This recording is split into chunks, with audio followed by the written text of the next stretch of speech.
If you haven't subscribed to Case Decoded yet, hit that subscribe button right now and give this video a like, because on day 49 of the search for Nancy Guthrie, we have a combination of expert analysis, confirmed investigative developments, and forensic assessments that together paint the most complete picture yet of who took Nancy Guthrie, how they did it, and why investigators believe this case is moving toward resolution. Day 49. 7 weeks since Nancy Guthrie, the 84-year-old mother of NBC Today show anchor Savannah Guthrie, was taken from her home in the Catalina Foothills of Tucson, Arizona, in the early morning hours of February 1st, 2026. 7 weeks of investigation by a federal and local task force that has processed tens of thousands of tips, analyzed DNA evidence at a private laboratory in Florida, reviewed surveillance footage from multiple cameras, and built an evidentiary picture that multiple experienced investigators believe is approaching the point of resolution. Today we are breaking down everything that has emerged in the past 72 hours, the expert analysis of the suspect's local knowledge, the 47-minute window that tells investigators something specific about who this person is, the former FBI agent assessments of where the investigation stands, and the forensic picture that is coming into sharper focus as the case approaches the 50-day mark. This is the most complete analytical picture of the Nancy Guthrie case that we have assembled to date. Let's go through it piece by piece. The development that has generated the most significant analytical discussion in the past several days is the expert assessment from Morgan Wright, a former detective and state trooper, speaking on the March 19th episode of Brian Entin Investigates on News Nation. Wright's analysis focuses on a specific geographical detail about the Catalina Foothills area that has significant implications for understanding who the suspect is and where they came from. The road layout of the Catalina Foothills neighborhood, Wright explained, is unlike a typical American residential grid. There is no orderly pattern of streets running north-south and east-west that a stranger could navigate intuitively. The roads are irregular, winding, and complex. Wright described it as the equivalent of taking a bowl of spaghetti and turning it upside down. There is, in his words, absolutely no rhyme or reason to the road plan. This geographical reality creates a specific investigative implication. To navigate those roads in the middle of the night, to approach Nancy Guthrie's property, to spend time there, and then to leave efficiently and without confusion, requires one of two things.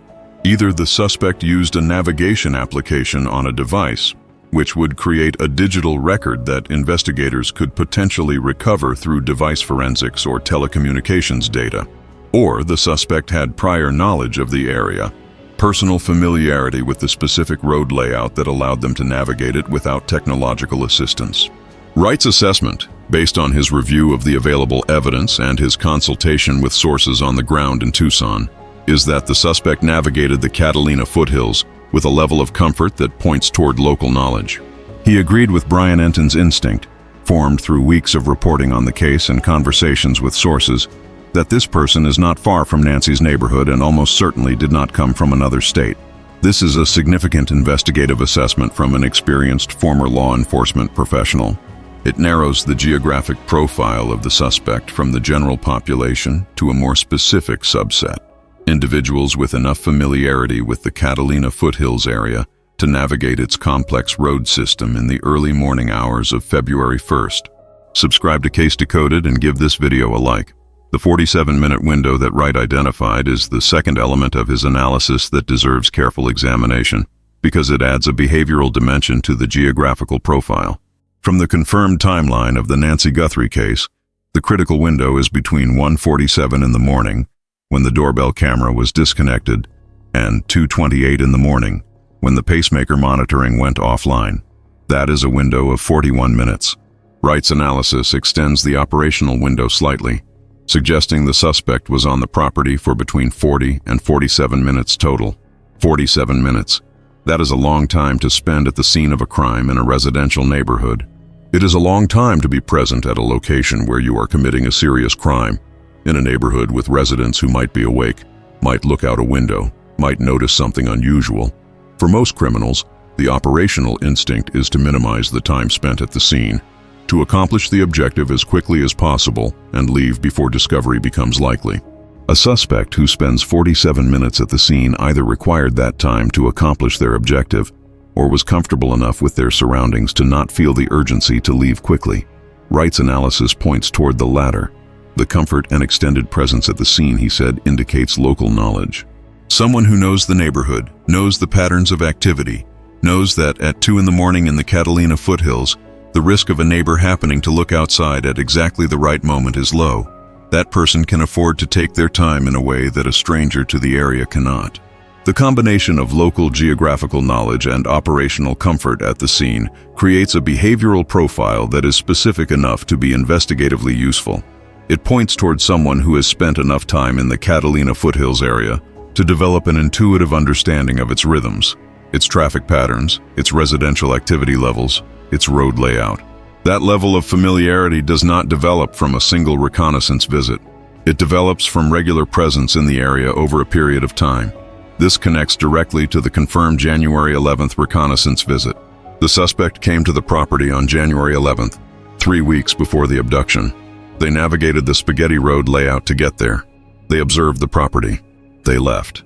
And 3 weeks later, they came back and navigated those same roads again, this time with a plan they were prepared to execute. The comfort they displayed during those 47 minutes on February 1st is not the comfort of someone encountering these roads for the first time. It is the comfort of someone who had been there before and knew where they were going. Make sure you have subscribed to Case Decoded and given this video a like. The former FBI agent assessments that have emerged this week add the investigative expertise dimension to the analytical picture that Wright's geographical and behavioral analysis established. Former FBI Special Agent Jonny Grusing, speaking to the U.S. Sun, was direct about the threat picture. The suspect behind Nancy Guthrie's apparent abduction is capable of violent acts and must be apprehended. His assessment, just that this person was willing to do what he did to Nancy, means he's a danger to any and everyone. He added that until the suspect is caught, no one in the community can be told they are safe. But Grusing's most analytically significant contribution to the public understanding of this case is his assessment that this may be the suspect's first time committing a crime of this nature. He noted that investigators have not identified a pattern of behavior, no similar kidnappings, no prior offenses of this type that connect to the suspect. That absence of a known pattern, Grusing said, is itself informative. It suggests that whoever took Nancy Guthrie has not done this before in a way that left a detectable record. The implication of a first-time offender is significant for the investigation in several ways. First, a first-time offender is less likely to have a profile in law enforcement databases, less likely to have DNA in CODIS, less likely to have a criminal history that would immediately flag them as a person of interest when investigators develop a physical or digital description. This is consistent with the DNA analysis situation. The mixed profile from the crime scene has not produced a direct CODIS match, which would be consistent with a suspect who has no prior criminal record requiring DNA collection. Second, a first-time offender in a crime of this planning complexity is almost certainly not a spontaneous criminal. Someone who plans this carefully for their first crime is someone who arrived at this decision through a specific process, a specific grievance, a specific motivation, a specific reason for targeting Nancy Guthrie that was powerful enough to drive them to plan and execute a crime of this sophistication for the first time. This connects directly to Sheriff Nanos's statement that he has known the motive since day one. If the suspect is a first-time offender motivated by a specific personal reason connected to Nancy or to the Guthrie family, the motive that was visible in the crime scene on day one was something specific and personal, something that pointed toward a specific type of relationship between the suspect and the target, rather than toward a professional criminal operation. Subscribe to Case Decoded and give this video a like. The former senior FBI forensic agent assessment adds the technical dimension to this picture, describing what investigators know and do not know from a forensic evidence perspective. Tom Myers, a former senior FBI forensic agent, speaking to the U.S. Sun, provided one of the most candid assessments of the forensic picture in this case. His analogy was direct. If this is 5-card stud, 7-card stud, the investigators have all the cards in their hands. The public does not know what happened inside the home beyond the confirmed timeline points. The public does not know the point of entry, though the front door and the blood evidence at the front of the property suggest an exit point. The public does not know whether other witnesses have provided information. The public does not know the full electronic signature picture across all the devices and infrastructure involved. Myers's point is important for how we should interpret the relative silence of the investigation at the 49-day mark. The Pima County Sheriff's Office has not held a press conference in over a month. Daily email updates to media have decreased significantly. This public silence does not reflect investigative stagnation. It reflects deliberate operational security. Investigators who have all the cards do not show their hand until the moment that showing it produces the outcome they are building toward. The combination of operational silence and continued investigative activity, the DNA analysis in Florida, the January 11th footage examination, the January 24th footage requests from neighbors, the task force working from the FBI's Phoenix field office, is the signature of an investigation that has moved from evidence collection to prosecution preparation. The silence is not absence. It is the disciplined management of information by investigators who are protecting the integrity of a case they believe they are close to resolving. Give this video a like and make sure you are subscribed to Case Decoded. The Grusing analysis of what investigators are likely examining in terms of Nancy's life and movements is one of the most analytically rich contributions to the public understanding of this case. Grusing told the U.S. Sun that if he were the assigned investigator on this case, he would be studying Nancy, studying her life, her movements, her interactions, and her connections to understand what about her specifically attracted the suspect's attention and, potentially, his anger. He framed it as working backward from what is known. Nancy left her home around 5:30 on January 31st, arrived at her daughter's home for dinner, returned home at approximately 9:48, and then at 1:47, the suspect arrived at her door. What happened in Nancy's life that led to that moment? What interaction, what circumstance, what connection brought this specific person to her door at 1:47 in the morning? Grusing's investigative instinct points towards something specific, something that caused the suspect to direct this level of planning and effort at Nancy Guthrie as an individual. His framing is careful and responsible. He is not saying Nancy did anything wrong. He is saying that targeted crimes have specific reasons for their targeting, and understanding what drew the suspect to Nancy specifically is the investigative pathway that leads to identifying who they are. In targeted violence, the victim's life is the map that leads to the perpetrator. This investigative framework, studying the victim to understand the perpetrator, is exactly what investigators have been doing for 49 days. Every interview with Nancy's friends, neighbors, and acquaintances, every review of her financial records, her communications, her social connections, every examination of her history in Tucson, her relationships with family members, her interactions with the broader community. All of it is oriented toward the same question. What about Nancy's life connects to the person who came to her door on February 1st? The sheriff's statement that he has known the motive since day one is the answer to that question in compressed form. He has looked at the crime scene evidence and at the totality of what the investigation has produced, and he believes he understands the connection between the suspect and the victim that explains why this specific person targeted this specific woman. Subscribe to Case Decoded and give this video a like. The complete Day 49 picture brings all of these analytical threads together into the most comprehensive assessment of where this investigation stands that the public record currently supports. At 49 days, the investigative picture has the following confirmed and analytically supported elements. The suspect is believed to be local, someone with knowledge of the Catalina Foothills road system, sufficient to navigate it in the dark without confusion, and comfortable enough with the area to spend 47 minutes at the scene without the urgency that a stranger to the neighborhood would feel. The suspect visited the property on January 11th, confirmed by federal law enforcement sources.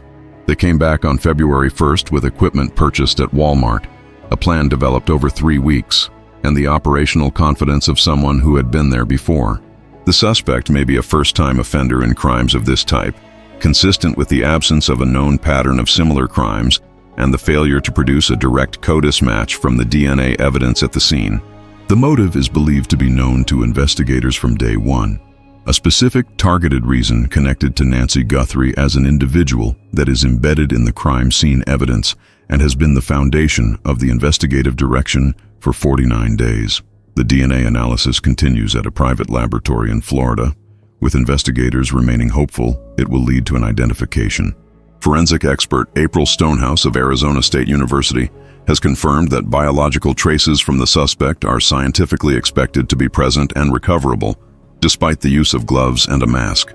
The public silence of the investigation, no press conferences, reduced media updates, reflects operational security consistent with an investigation in the prosecution preparation phase, not investigative stagnation, and multiple experienced former law enforcement professionals, with no access to the non-public evidence that investigators hold, have assessed the case as one that will be resolved, with one predicting that the outcome will surprise people.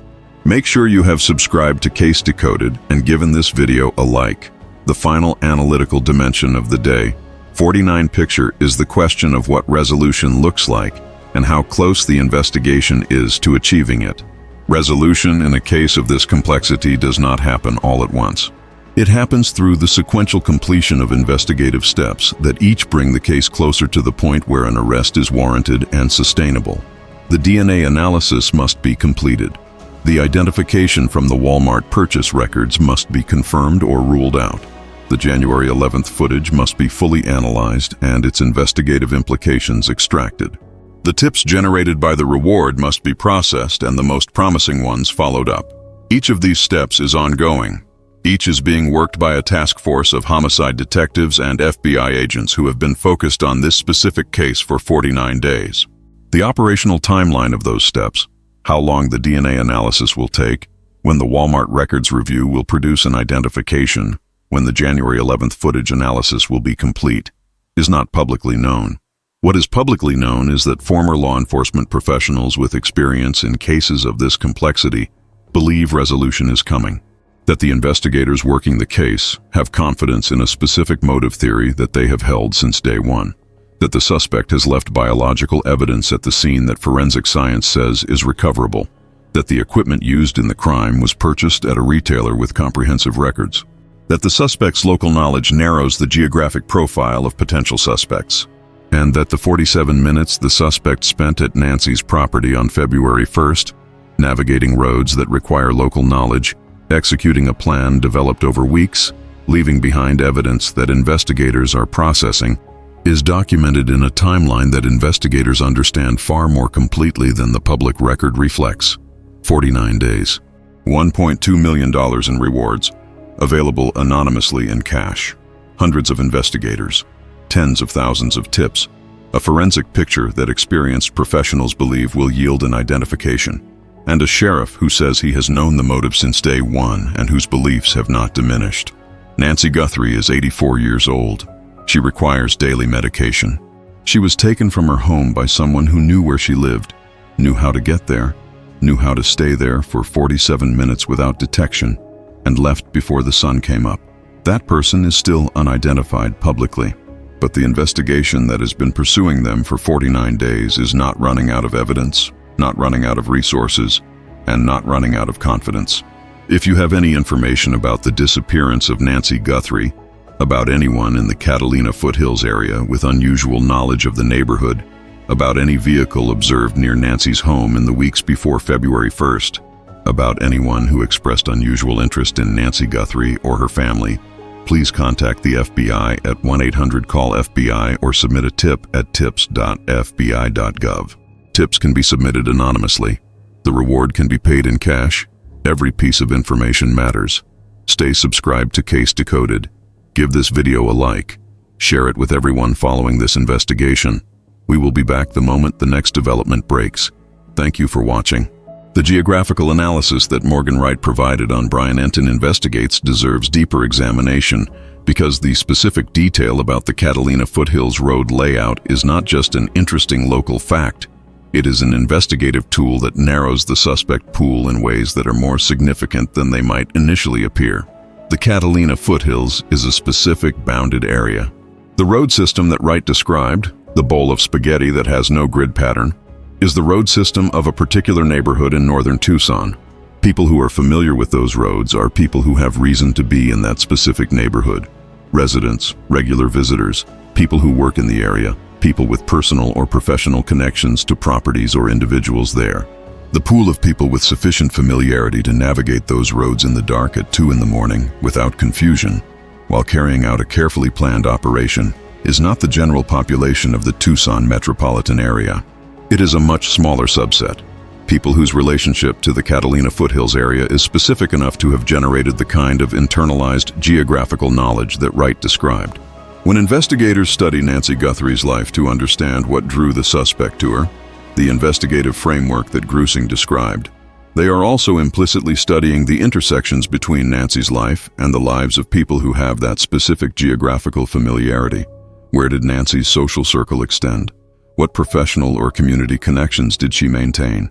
What service providers, contractors, or regular visitors had reason to be in her neighborhood repeatedly over time? Each of these categories represents a potential investigative pathway, a way of identifying the specific individual whose presence in the Catalina Foothills area was regular enough to develop the local knowledge that Wright's analysis identifies as a key characteristic of the suspect. Subscribe to Case Decoded and give this video a like. The connection between the local knowledge profile and the targeted crime assessment creates a specific investigative picture that is worth examining in detail. A crime that was targeted, selected for a specific reason, against a specific individual, and executed by someone with local geographical knowledge implies a suspect whose connection to the Catalina Foothills area intersects with their connection to Nancy Guthrie. The person who took Nancy was not just someone with local knowledge of the area. They were someone whose local knowledge of the area was connected, somehow, to their awareness of Nancy's existence, her circumstances, and her vulnerability.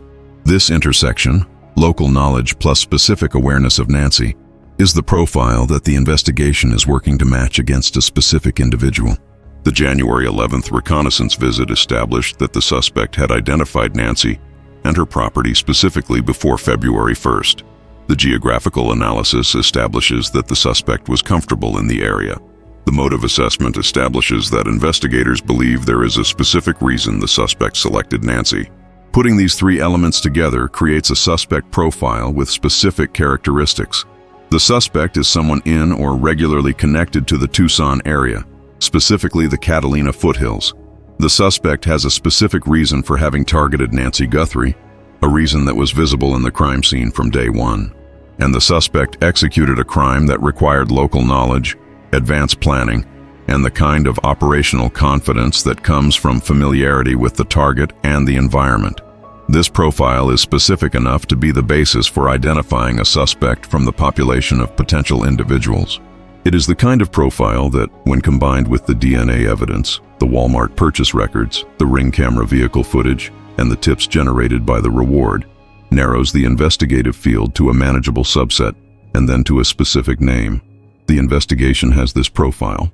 The task force is working against it. And the 49 days that have passed since February 1st represent not the duration of failure, but the duration of the systematic evidence-building work that will eventually produce the identification that resolves this case. Give this video a like and subscribe to Case Decoded. We are approaching the conclusion of our Day 49 analysis, and the picture we have assembled today is the most complete and analytically coherent picture of this investigation that the public record currently supports.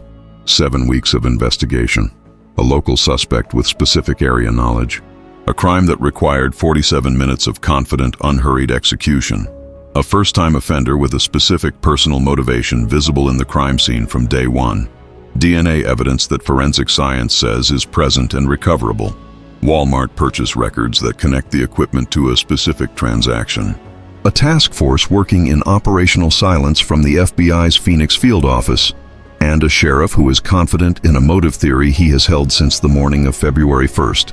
The case is not cold, it is not stalled.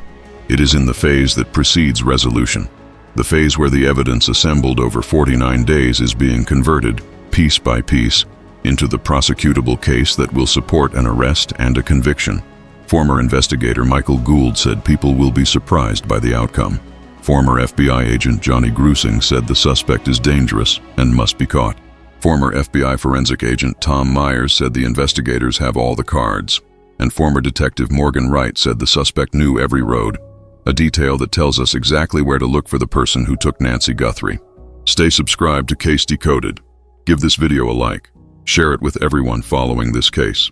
And contact 1-800-CALL-FBI or tips.fbi.gov with any information you have. The reward is $1.2 million. Anonymous. Cash. Nancy Guthrie deserves to be found. Her family deserves answers. And the case that experienced investigators believe is about to break deserves to be covered with the depth and precision that every development in it warrants. Thank you for watching Case Decoded. We will be back the moment the next update emerges. The behavioral profile that emerges from the combination of Wright's geographical analysis and Grusing's investigative framework is one of the most useful analytical contributions to the public understanding of this case. Let's examine it in detail, because the specific behavioral characteristics documented in the confirmed evidence tell us something specific about the kind of person investigators are looking for. The first behavioral characteristic is premeditation over an extended period. The January 11th reconnaissance visit, confirmed by federal law enforcement sources, establishes that the suspect identified the target, visited the property, and spent 3 weeks developing and preparing an operational plan before executing it. This is not the behavior of someone who acts impulsively or who makes decisions under emotional pressure. It is the behavior of someone who approaches problems methodically and who is willing to invest time and planning in achieving a specific objective. The second behavioral characteristic is operational discipline during execution. The 47 minutes spent at the property on February 1st, in a residential neighborhood, in the early morning hours, executing a complex operation that involved disabling a camera, potentially disrupting electronic systems, and carrying out an abduction, without generating the kind of noise or disturbance that would wake neighbors or trigger additional responses, is the behavior of someone who maintains composure under pressure. The operation unfolded over nearly an hour, on a stranger's property, in the dark, with the ever-present risk of discovery, and the suspect managed it without the kind of mistake that would have generated an immediate response. The third behavioral characteristic is knowledge management. The suspect knew about the doorbell camera and took specific steps to defeat it. They may have known about the neighborhood's electronic infrastructure and taken steps to disrupt it. They knew the road system well enough to navigate it efficiently in the dark. They knew the property well enough to accomplish their objective in 47 minutes.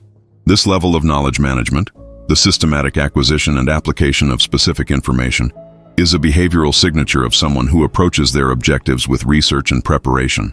The fourth behavioral characteristic is the absence of a prior criminal pattern. Grusing's assessment that this may be the suspect's first crime of this type, consistent with the failure to produce a CODIS match, suggests that this behavioral profile did not develop through a history of similar crimes.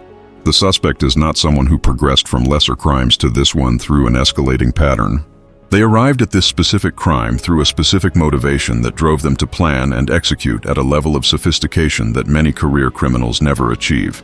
Together, these four characteristics, extended premeditation, operational discipline, knowledge management, and first-time offender profile, describe someone whose criminal behavior in this case is driven by a specific, powerful motivation rather than by a general criminal lifestyle. This is exactly what Sheriff Nanos's Day 1 motive assessment suggests. A specific reason, visible in the crime scene, that drove a specific person to commit a specific crime against a specific target. Subscribe to Case Decoded and give this video a like. The connection between this behavioral profile and the investigation's current focus is what makes the Day 49 picture so analytically significant. When investigators study Nancy Guthrie's life to understand what drew this specific behavioral profile to her specifically, they are looking for the intersection of several things simultaneously. They are looking for someone with local knowledge of the Catalina Foothills. They are looking for someone with a specific motivation connected to Nancy that was powerful enough to drive this level of planning. They are looking for someone with the technical knowledge to understand and potentially defeat electronic security systems. And they are looking for someone who has not previously come to law enforcement attention in a way that would have put their DNA or profile in existing databases. Each of these characteristics is a filter that narrows the suspect pool. Together, they define a specific type of individual, not a random criminal, not a professional criminal with a record, but someone whose connection to Nancy Guthrie and the Catalina Foothills area is specific enough to generate both the local knowledge and the targeted motivation that the evidence documents. The investigative work of matching this profile to a specific name is exactly what the task force is doing. The DNA analysis will eventually produce a genetic profile that can be compared against candidates. The Walmart purchase records will eventually produce a transaction that can be matched to a specific individual. The January 11th footage will eventually yield visual information that can be compared against known individuals. and the tips generated by the $1.2 million reward will continue to come in from people who may recognize elements of the profile in someone they know.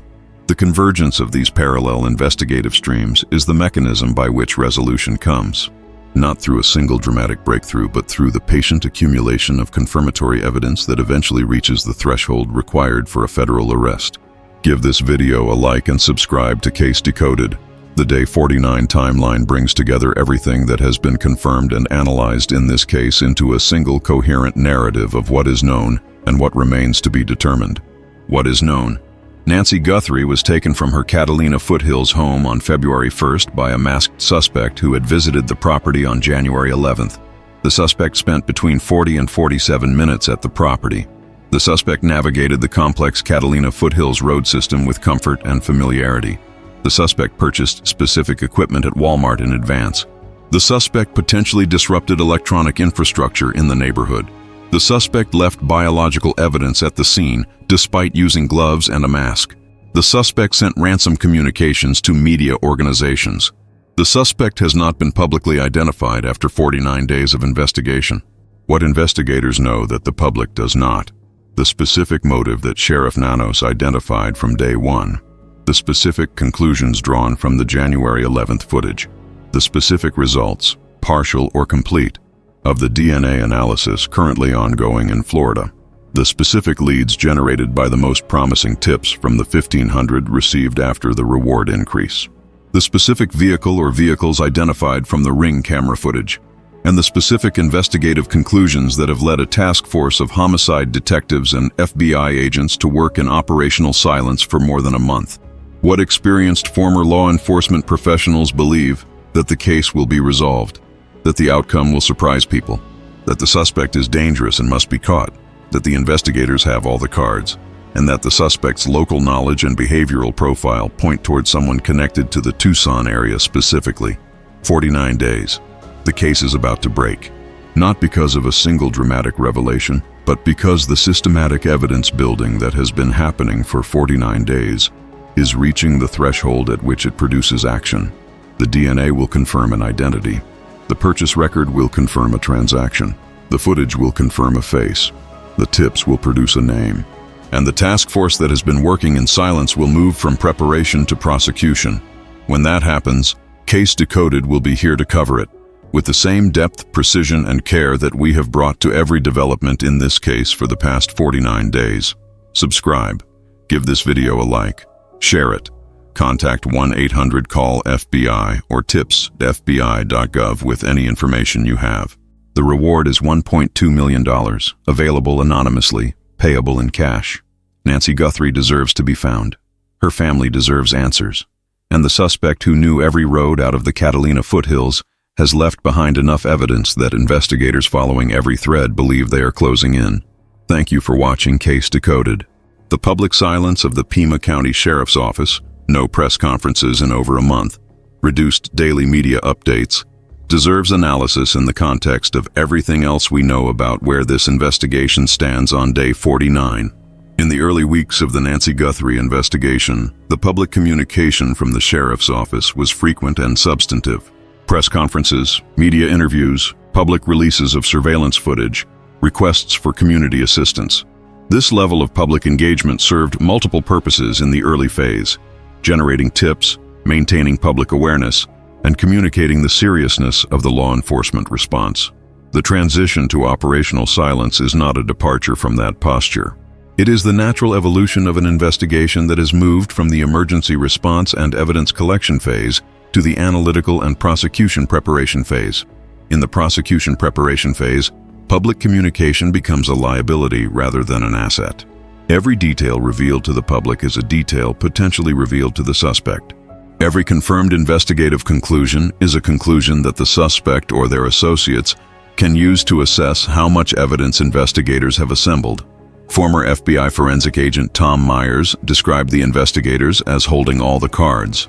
The silence is how they protect those cards, how they ensure that when the moment to act comes, the suspect does not have advance warning sufficient to flee, destroy evidence, or take other steps to compromise the prosecution. The sheriff's most recent public statement, that he knows the motive, that the crime was targeted, and that the suspect could absolutely strike again, was itself a carefully managed disclosure. It confirmed enough to maintain public engagement and incentivize tips while withholding the specific details that would compromise the investigation. It was not the statement of a man who has run out of things to say.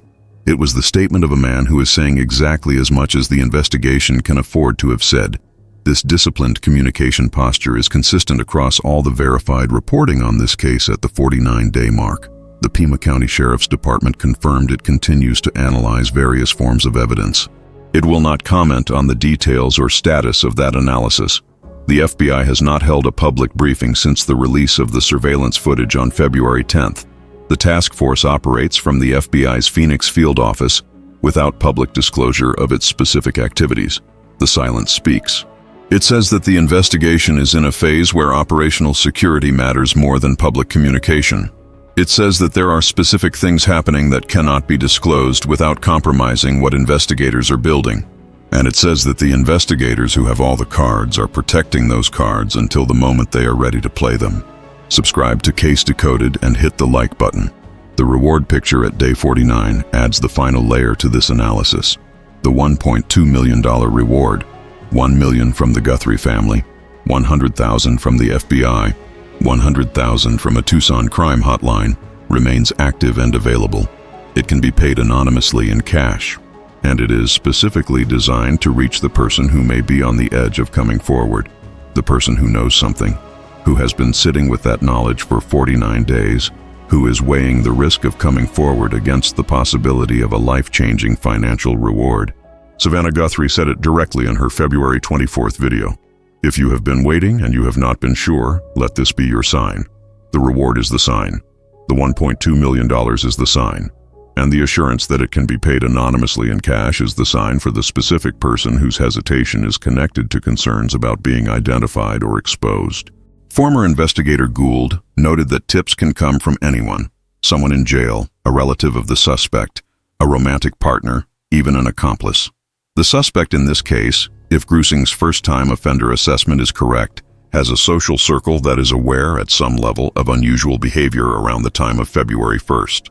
People close to someone who committed a crime of this planning and execution do not always immediately understand what they witnessed or what it meant. But 49 days of reflection, combined with the public attention on this case and the existence of a $1.2 million reward, creates conditions in which that reflection can lead to a phone call. That phone call is what breaks cases. Not always the forensic breakthrough, not always the surveillance camera identification.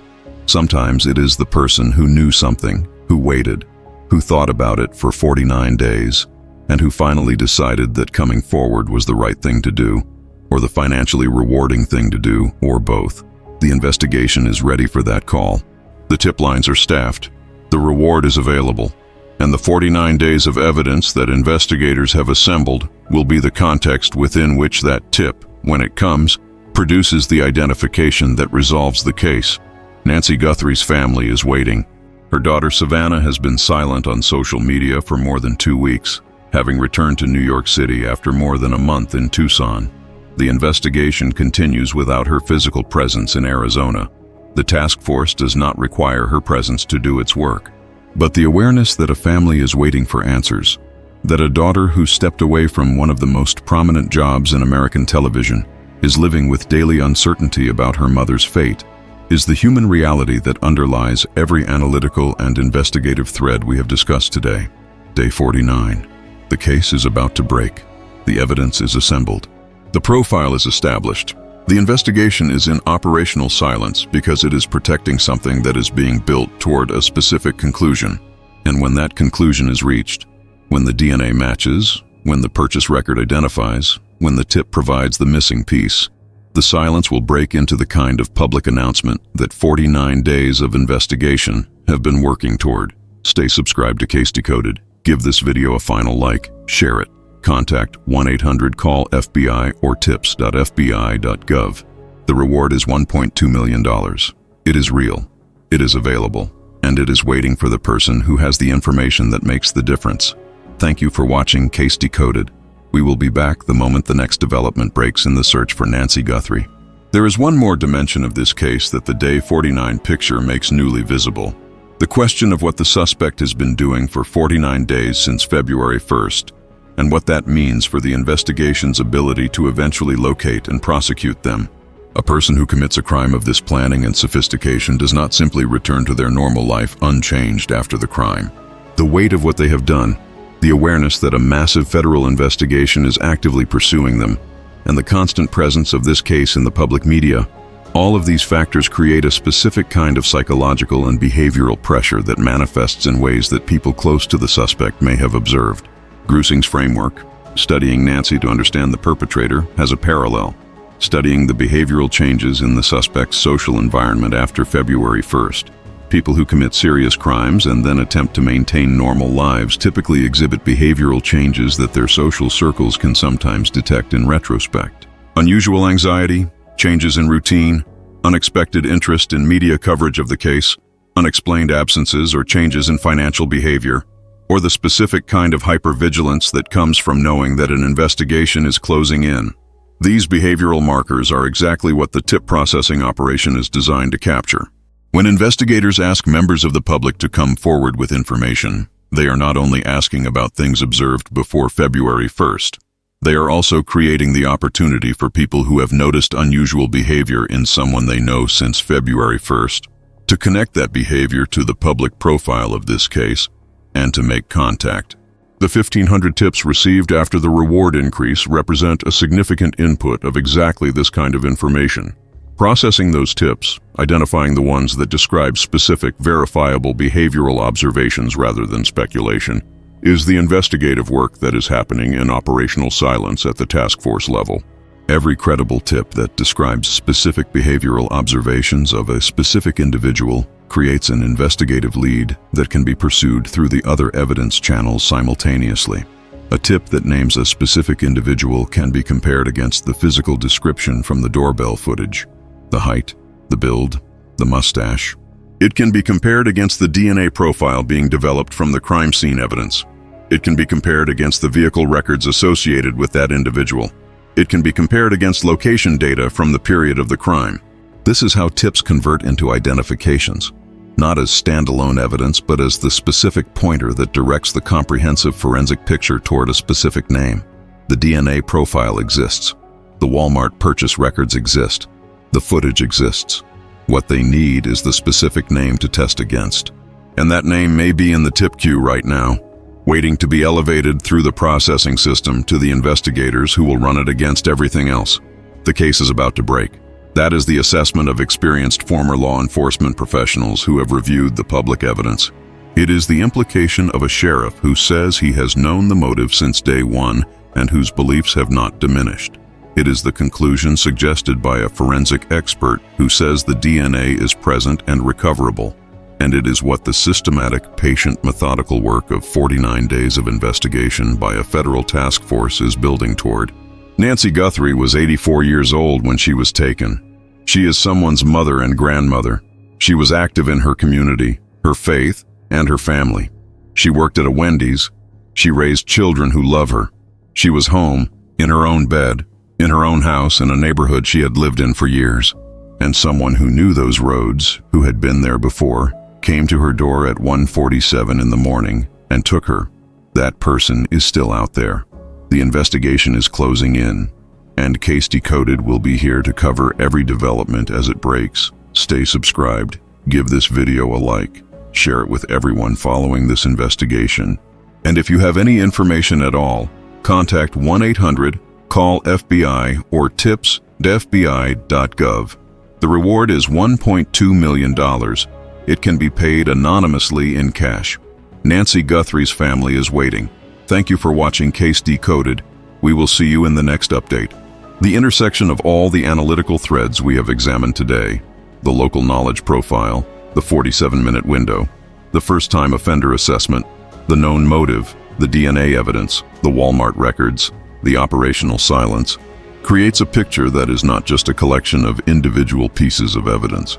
It is a coherent narrative of a specific crime committed by a specific type of person for a specific reason, leaving behind a specific trail of evidence that investigators are following to a specific conclusion.